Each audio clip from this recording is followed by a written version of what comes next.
John Schneider held a press conference.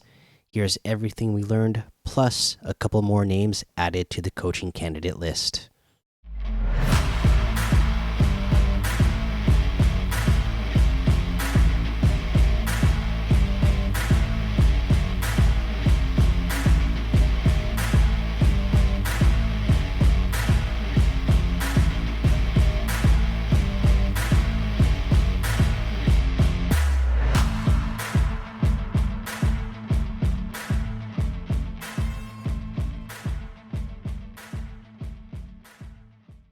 Welcome back to another episode of the Seattle Sports Show, where we love Seattle Pro Sports. I'm your host, Mikey, and today, John Schneider held a press conference, and we have to talk about it.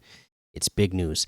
And like I said, thankfully, we're doing these episodes more often now, so they can be shorter episodes, and I can cover these things that happen and go into, more depth on the topic itself and how I feel about it. So I'm excited for this. We're getting to this on the day this happened. All right, so John Schneider came out here, held a press conference. Here's what you need to know. He came out here right away and says that everyone in the organization underachieved. He said we all need to get better. And he included everybody, down to the equipment staff, the ticket takers, the people in the training staff, all the coaches, players, everybody. He said that this year there was high expectations and they were obviously not met. And so at this point, they need to improve, they need to learn, they need to move forward.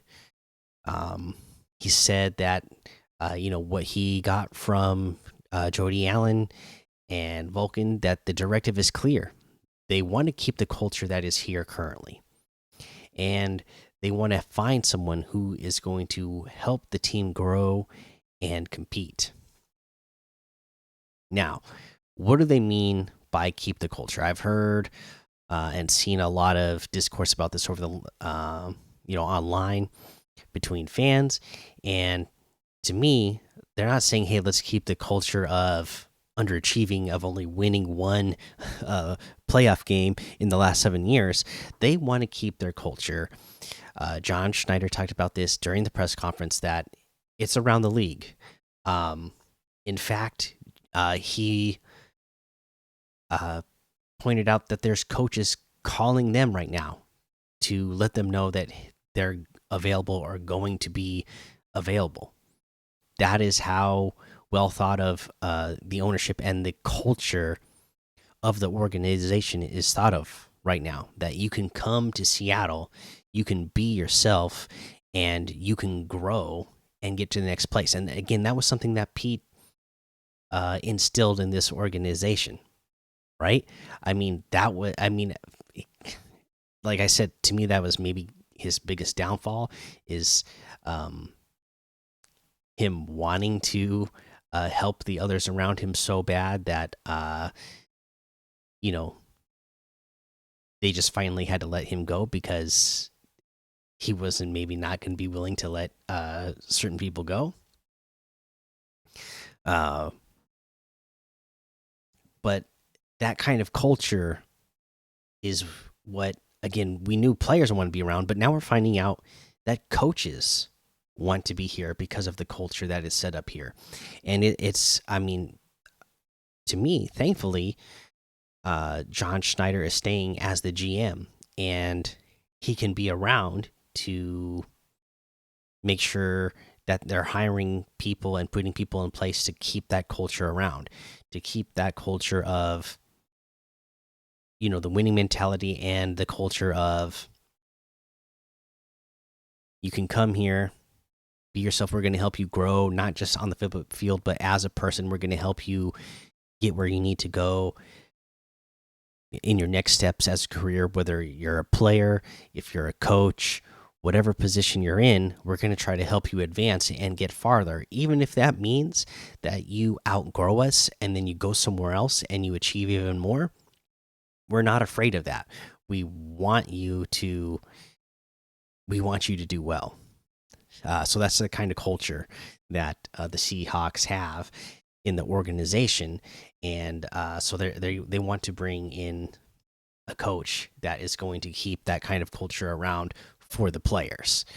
Um, we found out during this press conference that John Schneider, he does have full control over the coaching staff, and he has the final say in all football matters, even once the new head coach is hired.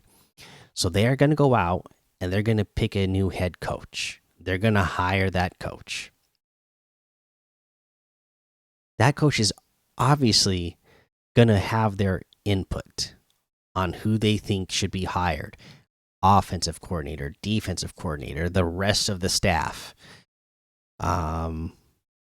What players they want on the team, what players they don't want on the team anymore, what players they want to have drafted. They're going to have input on all of those things. But for the first time in John Schneider's career, he will have the final say. In the last 14 years, Pete Carroll had the final say. Even if Pete went along with what John Schneider said, if he was convinced by John Schneider or just agreed with John Schneider and went that route, it was still Pete's final say to do whatever it is they did, whether it was coaching staff or players. Well, now it's fully on Schneider's lap. It's up to him now. He's going to be making the hires. He's going to be deciding which players get drafted. It's his final say. Like I said, I fully expect Schneider to work with whoever they bring in, just like he has worked with Pete Carroll the last 14 years, but he will just now have the actual power of having the final say of, like, no, this is the direction I think we should go. And if there is a difference of opinion, he will have that final say of saying, well, I have the final say. This is what I think is best, so we're going that way. And again, that is fun and exciting, but also, kind of nerve wracking. I'm excited for it because I think John Schneider has a great mind for building football teams. He's been doing this for a long time, since the 90s with Kansas City and then Green Bay. And just watching seeing his track record, the kind of things that were done in the organizations that he was in before he came to the Seahawks and the kind of things that he did, I am very much in the same mindset that John Schneider is when it comes to building teams, I believe, just based on track record. I think our thought process on team building is very much the same. So for that reason, I'm excited to see. We'll just have to see if he makes the right choices when it comes down to it, because he has to, I'm sure it's not easy there on draft day when you're looking at the players who you want to draft, and then somebody gets picked a couple of picks ahead of you, and then you're scrambling to decide who your pick is going to be. Then I'm sure they have that all planned going ahead of time, but I'm sure it's going to be a lot different when it's really his final say on everything going forward.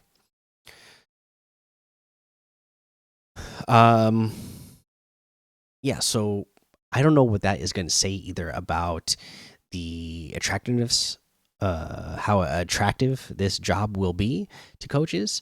I'm sure there's going to be some coaches where that's not going to be their thing, right? They're going to want to come in here. They're going to want to be the coach GM, like we see with the very few out there. There's going to be some that hold that kind of power that they're going to say that's what they want. And they might hear that and walk in here knowing that somebody else is going to have the final say on everything. That might be, a deterrent for some. But we will see. Again, hopefully it's not. Hopefully John is going to be talking to whoever they decide to go with, or whoever they want the most, and let them know, hey, we are still going to work. I will have the final say, but we are going to work together the best we can to make sure that everybody's getting what they want. And we'll see. He did also say that interviews with our next head coaches are going to be starting tomorrow on Wednesday. So the interview processes are going to start, and we'll start hearing about which coaches they interviewed and in which order, and then we could start speculating then on how well it went.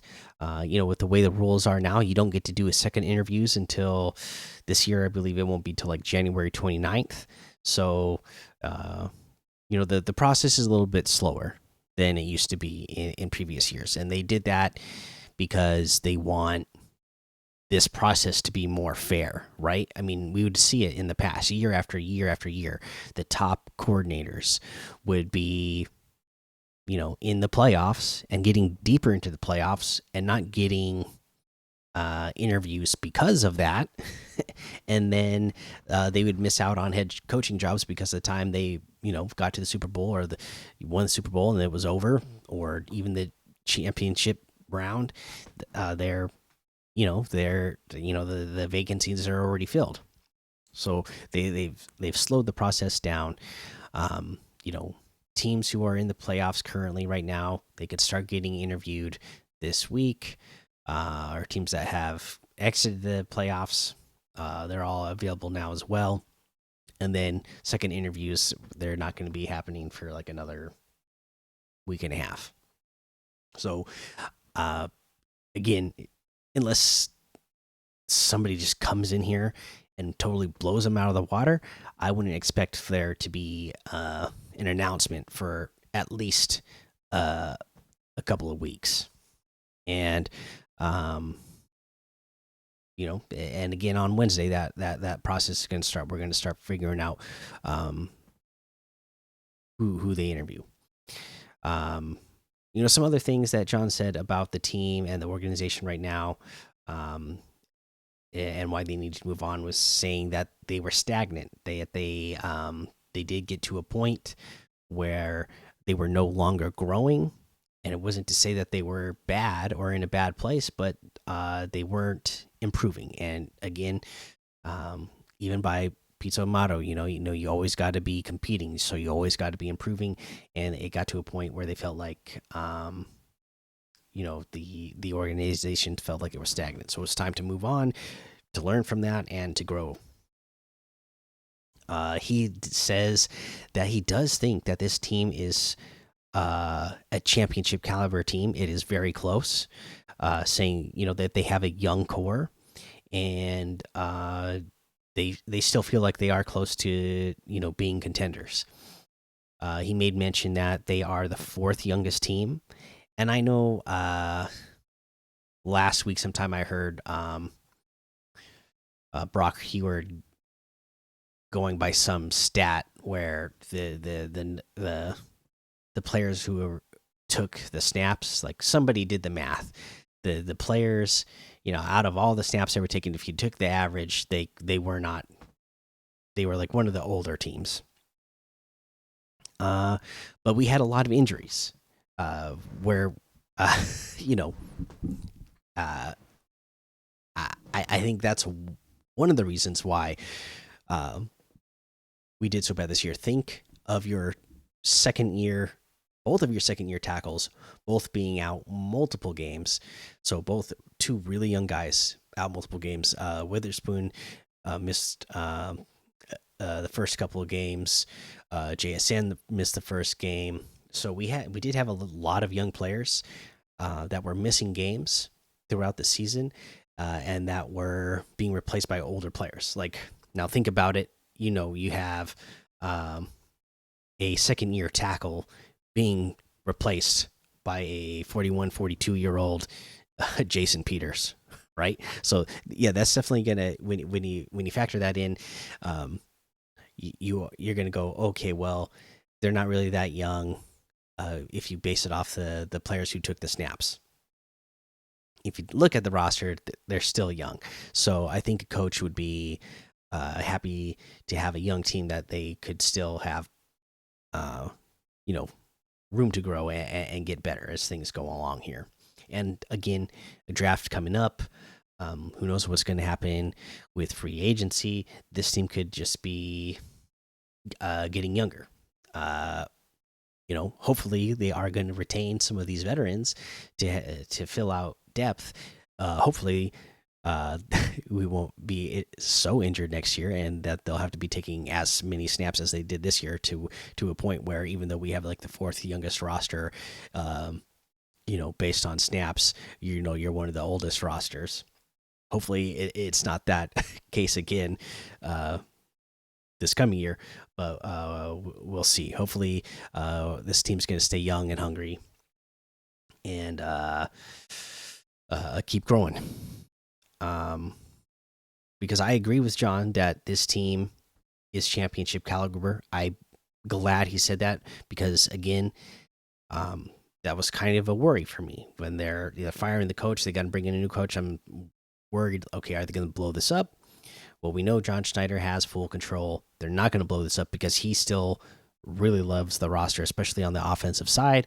And they just need to shore up that defense so that they can get this team to,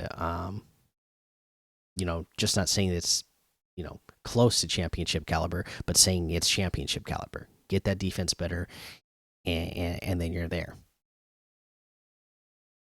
You already mentioned that he said that the job was intriguing because of the talent and culture. And in fact, there's actually coaches like reaching out to the Seahawks saying that they would like an interview with the Seahawks because they're interested in the roster and the culture. So that's very exciting. Hopefully, there's some big names that I'm wanting that are going to be, in that group. He did say that they are going to track, college coaching movement over the next couple of weeks. He said there's always late movement this time of year, so there might be some more, coaching at the college level that becomes available. He was asked about that. It wasn't something he just brought up on his own. He was asked about that if they were watching college level coaches, and he said yes, and they're going to keep an eye on if anything else comes open and anybody else that they need to do an interview process with. And I think something else that was really interesting that they brought up here was talking about the continuity of coaching and coordinators for players, specifically quarterback. Because when he was in Green Bay, he talked about them hiring Mike McCarthy away from the 49ers, right? And that was Alex Smith's first year as a quarterback.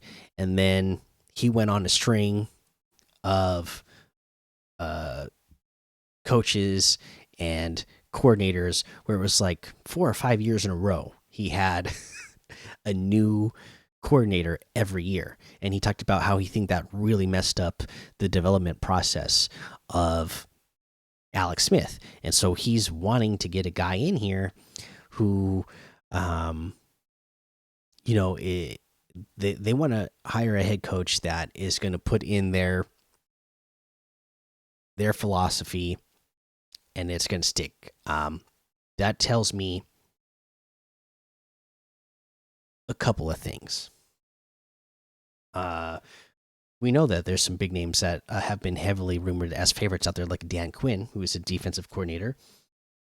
But it kind of makes you think that he really is interested in the offensive coordinator side to be a head coach, wanting to make sure somebody who is connected to that position of the quarterback is going to be around, and making sure that there's stability for whoever the quarterback is in the future. Because the second thing that tells me is Gino's here, but he is, as we all know, not the franchise guy for the next 10 years. He's already, in his 30s.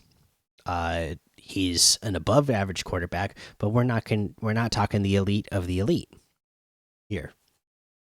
And to me, you look at the talent coming in this year, you look at the talent coming in next year.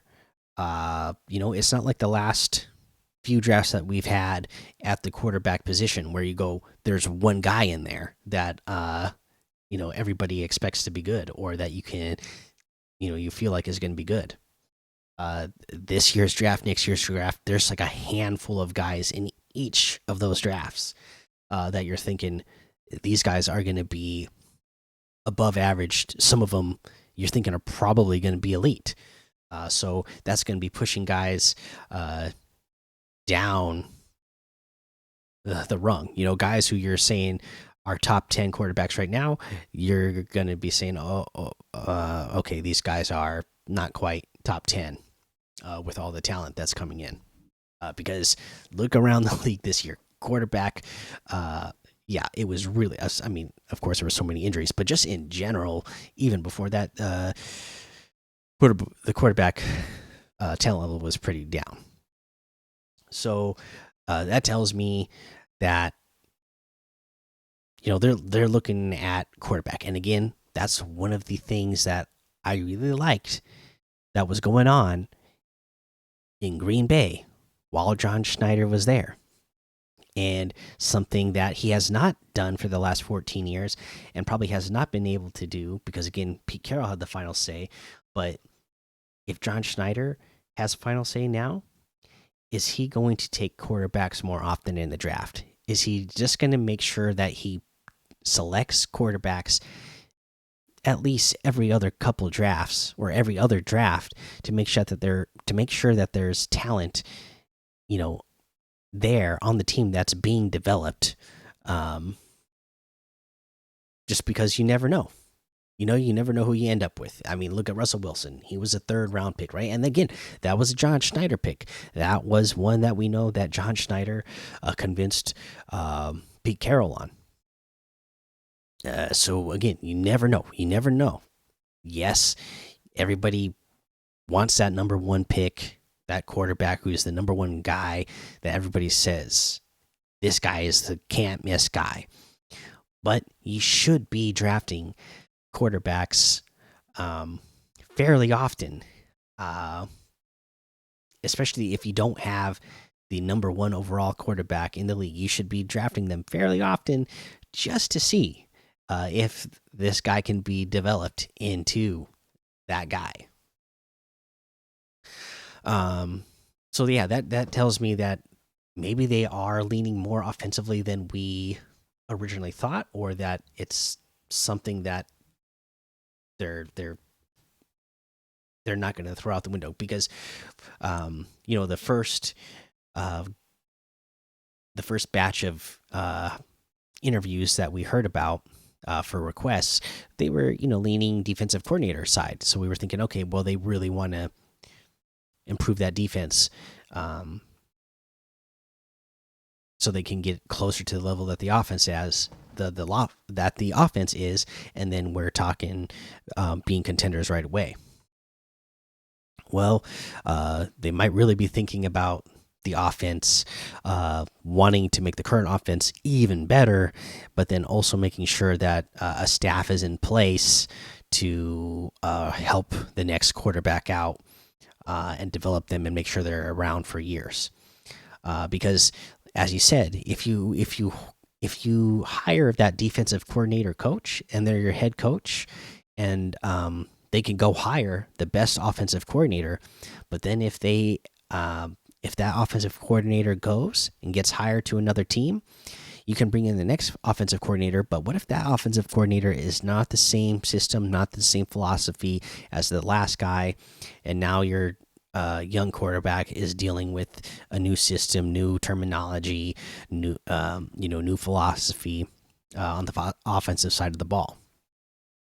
You wouldn't again want to mess up that development, and you wouldn't again, like as he said, you wouldn't want to put him in that Alex Smith situation where it's a new coordinator every single year, 5 years in a row, or however many years in a row it was. It was a lot, um, and and putting that on somebody, right?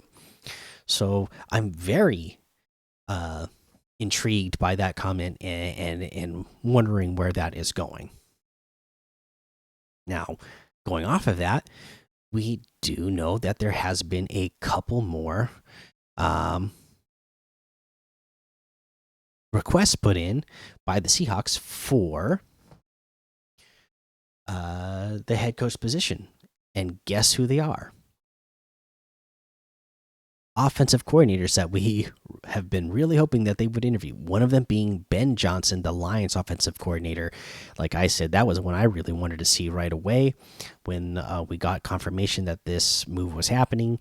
Ben Johnson, that Lions offense is just, I love the way that offense is run. I would love to see that system of offense with the current players that the Seahawks have right now. I would absolutely love that. Uh, and again, look at Ben Johnson. You know what he's doing with Jared Goff, right?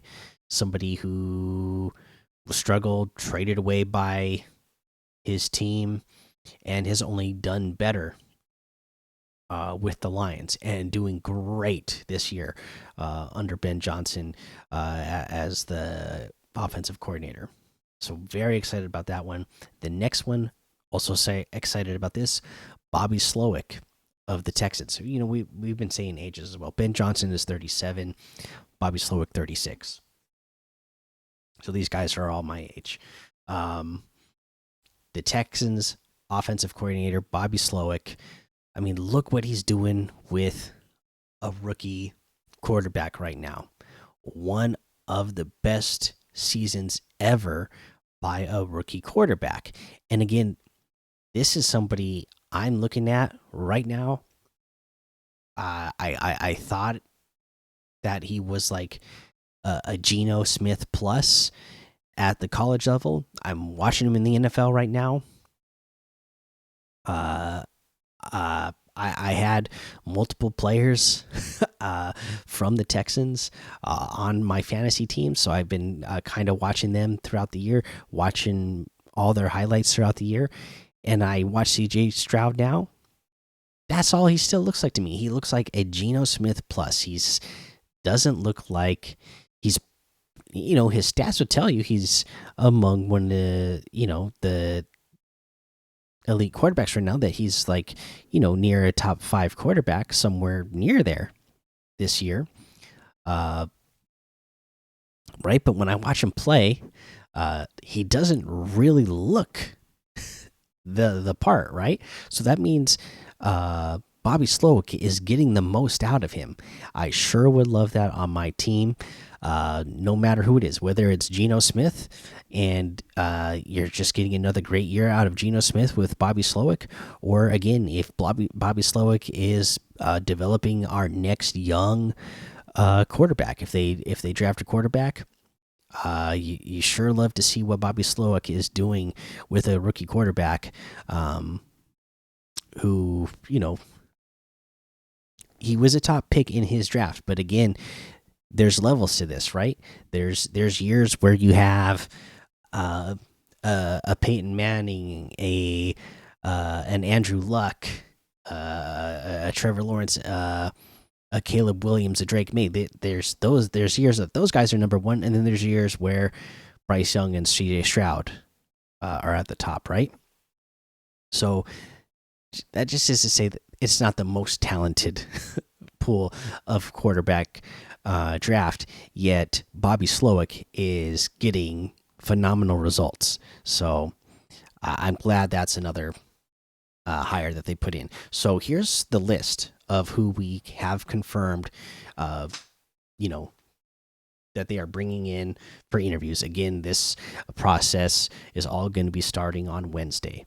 So We have, we'll start with Dan Quinn. We know Dan Quinn is coming in. The Rams defensive coordinator, Raheem Morris, Giants offensive coordinator, Mike Kafka, defensive coordinator, Patrick Graham, offensive coordinator, Frank Smith for the Dolphins, the Panthers defensive coordinator, um, Ejiro Evero, and then we have added Lions offensive coordinator, Ben Johnson, and then Texans offensive coordinator, Bobby Slowick. So that's what, one, two, three, four, five, six, seven, eight coaches that we know of for sure that are coming in for an interview. There's still some people out there that I would love to hear that we're getting an interview with as well. Again, Mike Vrabel, that is a big one to me. Again, just everything that he has done with the Titans and with the talent that he had over there, how much he got out of that team, and how well that defense has performed over the 6 years he was there. That sure would be appealing. I know everybody has been talking about the Ravens defensive coordinator, Mike McDonald. I would like to see that one as well. That again, that's just another organization where they're always known for their defense and playing tough defense. We'd like to get back to that. One for me, again, that I'd really like to see right now, and if you're somebody who is the playoff results are really having an effect on what you want to see, then hopefully what you saw out of the Buccaneers is giving you a good feeling about wanting to bring in Dave Canales back. Dave Canales, again, when he moved up throughout the organization, he was quarterback coach. He was the quarterback coach of the year that Geno Smith had his best year ever of his career. Dave Canales is offensive coordinator right now for the Buccaneers. Baker Mayfield having the best year of his career. And he's been in your organization, so he knows what the culture is here. So you wouldn't be, again, just like a Dan Quinn, you would not be concerned that he's going to come in and mess that culture up. So that's another one that, just based on recent results, your eyes really pop out of that one and go, hey, we really do need to talk to that guy. Again, for me, I still think, especially again with what John Schneider said in this press conference, and kind of talked about the importance of having an offensive guy around that's going to stick around, whether it's just an offensive coordinator that you're sure is going to stick around for at least a number of years, or if it is just going and hiring that offensive head coach to make sure that that system does stick around, and that head coach is around for that quarterback to keep that continuity there. Then I still really, really, really, really want Jim Harbaugh to be brought in for an interview. We know that he went and interviewed with the Chargers, and then I didn't hear anything, so I was kind of worried. It was like, oh, did it go so good? He's just going to go hire, be the Chargers' next coach for sure. Is that a done deal? And well, today, thankfully, we found out that nope, he's going around. Today, he went and interviewed with the Falcons. Hopefully, he's going to make his way around into the Seahawks building as well. Again, just everything that guy brings to the table for the success of running a team, and the way he runs his offense and runs his team in general, and the defense play for him, then you want to see that. So that was actually relieving to me when I saw that Jim Harbaugh was not hired, was interviewing in Atlanta, because it made me go, okay, oh, thank goodness he didn't just go to one place and he had his eye set on that, and that's all he's going to look at. No, he's going to make his way around, and hopefully the Seahawks are going to bring him into it. That's something I got to mention. John Schneider mentioned Jim Harbaugh by name in the press conference today, talking about how impressive it is and how impressed you got to be by what Jim Harbaugh has done with Michigan and all the successes he has had over there. So, you didn't hear him calling a lot of coaches by name during this press conference, right? I mean, he talked a lot about Pete at the beginning, and what they did together and what they went through together, and how much Pete means to him. But we didn't really hear him talk about any other coaches during this entire thing. But he did call Jim Harbaugh out by name. So they obviously have their eyes set on him, and hopefully Jim's going to come in here and go through that interview process and hopefully be wowed by what we have here. We'll see. Okay. Well, that's what I have for you today. Like I said, we're just going to be sticking to one topic per episode here now. Hopefully, that's going to keep the episodes shorter. I can see this one's already about half as short as they normally are, so that's good. It was a big topic, so I had a lot to cover. I'm expecting them to be even shorter than this most of the time. But yeah, let's go. We're here. We are. We're in the middle of the head coach search. This is fun. This is exciting. Let me know who you want to see as the next head coach. Put it in the comments down below. Are you feeling good about the press conference that John Schneider had today? I'll tell you what. It's a lot better than the Jerry Dipoto press conference after the season ended with the Mariners, right? At least he didn't come out here and say, "Hey, our target is to get 54% every year because that's good enough to get you in sometimes." And hey, we did everybody a favor by not making any big moves. And going for it. That's not what you want to hear. Hopefully the Mariners saw this and said, "Oh yeah, that was a really bad press conference that we had, huh?